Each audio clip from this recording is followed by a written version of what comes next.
Hello, how are you? Mark here. Part 2 of the Dragon Eye picture. And I've done a bit of work in between. The last time I saw it, I put a bit of sky in, a bit of the background, and getting on with some of the more obvious sort of work on this dragon's head. Now, I'm pretty sure that I'm going to use a pencil to draw in probably the scales to start with. I mean, this is a lengthy project, really. This is not going to be done in a day, because I should tweak this for some time.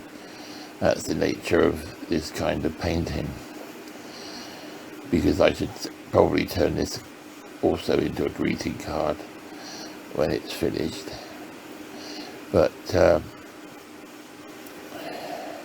the problem you have here is that I'm using watercolor paint, basically just to show people how I do eyes. And I've chosen a dragon and a crow to do this with. And the dragon's eye is more or less done. I should probably tweak it a bit more as I go along, as I look at it. And the crow I've yet to start. I've done a bit to it, just went to pencil it out really. But I thought I'd try and get some of this dragon done at the top. Get the scales and things in place. But like I said, what I would normally do on a picture like this, when I'm doing the background, for example, I would have actually used what they call masking fluid, which is liquid latex that you actually can brush on to a good quality paper. And what I would do is, after I've drawn out the dragon's head and the crow's head, I would have painted over that with the liquid latex masking fluid. And when that was dry, you leave that to dry for about half an hour or so. Then I could do the background, put a wash on, and do whatever I want with the background. And once I was happy, I could simply, using your finger very gently or an eraser, just rub off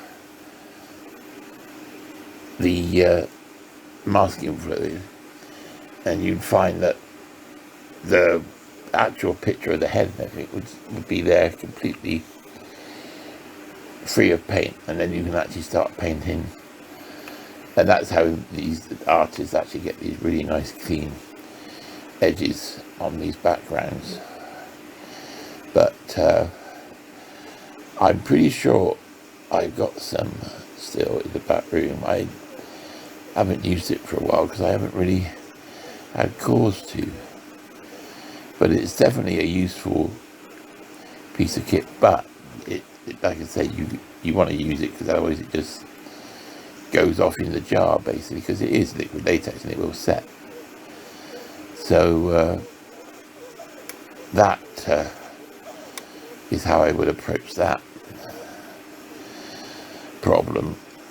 But this, I actually just painted the book, because I mean, it's a small picture, it's a card. I've done a sort of loose frame around the edge of it, which I will put a black line around like I do. The actual horns of the dragon's head have gone out outside that, but that gives it quite a nice sort of effect, sort of lived in. I don't think that's quite right, but something like that. And so now we're doing these kind of fins, which are just decoration, really. I mean, I just look at what other people do for dragons and use their imagination as well as my own. And you take like I said before, you take the best bits from other people and apply them to your work. Well, hopefully you do. And I'm sure people do the same when they look at something that I do. because that's the way the world kind of works. As artists, we're always, well, I personally am still learning, and I will always be learning new gadgets, and well, new things come out all the time, and new techniques. That's one of the joys of art. Like music, I've been involved in music for 40 odd years, and I'm still learning, quite a novice in a lot of respects. But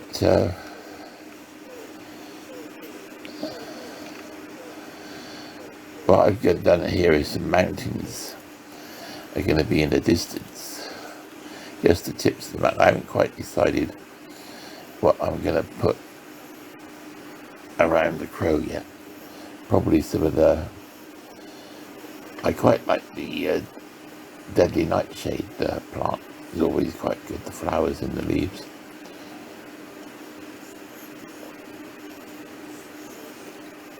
Kind of lend itself to a design like this. But excuse me, just had a drink. It's a bit warm today, a bit thirsty weather. So what I've been doing is drawing these scales in.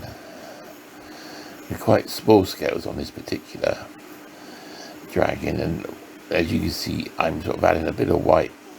I've already put some darker blues in, and that's basically what I should probably do all the way through, is painting. That's why it will basically take quite a long time to finish, but I'm not worried about that.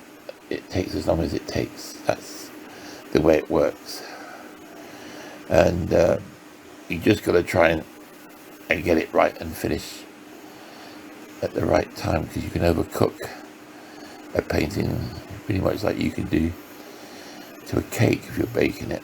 You know, you've got to know when to stop, really. And I've done it. I've overdone a painting and kept going at it. And something that I was really pleased with, I've tried to improve, and it hasn't worked. So then, but I mean, what I'm doing now is drawing these scales in by hand, and there's no real, well, I haven't discovered a quick, easy way of doing this. It's just a question of doing it. As my partner Sally says, if you just keep going, eventually you'll finish. So that's the way that works. But it is quite a pleasing effect at the end. I mean, I will add some shading to the back, and basically any part of the dragon that is in shadow, to hopefully give it a more of a 3D effect. But I've done dragons like this recently, but what I tend to do now is use brush pens, because they're a lot easier, a lot quicker to use, and they do blend as well to some degree. Some colours blend better than others, but you can get some quite pleasing effects. There's quite a lot of people. I use the Copic markers, and you get it's a double-ended pen. You've got like a chisel end at one end, which is like a signwriter's end that you actually could use for lettering, and at the other end you've got the brush, which is the end that I tend to use for colouring in work, drawing work. But I mean, I really wanted to go do the watercolours, because it's my main, I would have to say, medium watercolour, and I like the effects and things you can do with it. I used to paint with oils, but the problem I have with oils is the drying time. And I've tried acrylic. I do use acrylics in some of my work, because it's quite a useful tool. Again, if I was doing a river or something, I would probably do the surface to some degree with the acrylic. So you then paint over it with a wash, and you get some pleasing effects. And you can do it certainly with stones and rocks using acrylic, then painting over with watercolour.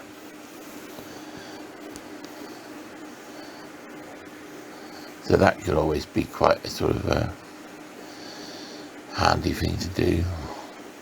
But I'll show you how I do that sometime, because I do plan, now I've been doing some of these, I might actually do some landscape, seascape paintings and let you see how I approach that particular subject. But I mean, when you're doing eyes, this is the bit, like I said, when I was doing the dragon's eye, that I like the best is applying the white highlights to it, and you suddenly see it all come together. And you can do a painting, and you can actually do an eye if you're successful, and it will follow you around a room. Anyway, that's pretty much it. Thanks for watching, and I'll see you next time. I will be working on this again, so I'll see you next time. Subscribe if you like. Thank you, and I'll see you next time.